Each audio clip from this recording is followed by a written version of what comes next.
এই যুবক যারা ফজরের নামাজ পড়ো না, তোর চাইতে বড় গাদ্দার এই জমিন আর কেউ নাই। না ফরমান, তুই বড় গাদ্দার, তোর চাইতে বড় ঘাটতারা বেয়াদব এই জমিন আর কেউ নাই।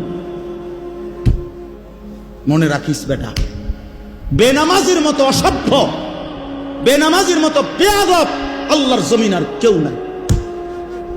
যার কপালে সেজদা নাই সে মানুষ না, ওই জানোয়ার, ওই জানোয়ার বেটা, ওই জানোয়ার। এটা আমি বললাম বেটা, হিম্মত থাকলে প্রতিবাদ কর বেটা।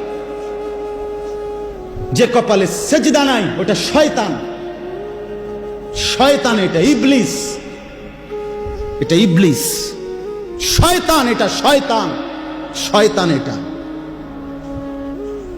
কেন সেজদা দিবা না? এই নাফরমান, তোমরা যারা সেজদা দাও না, কেন দিবা না বলেন, বলেন?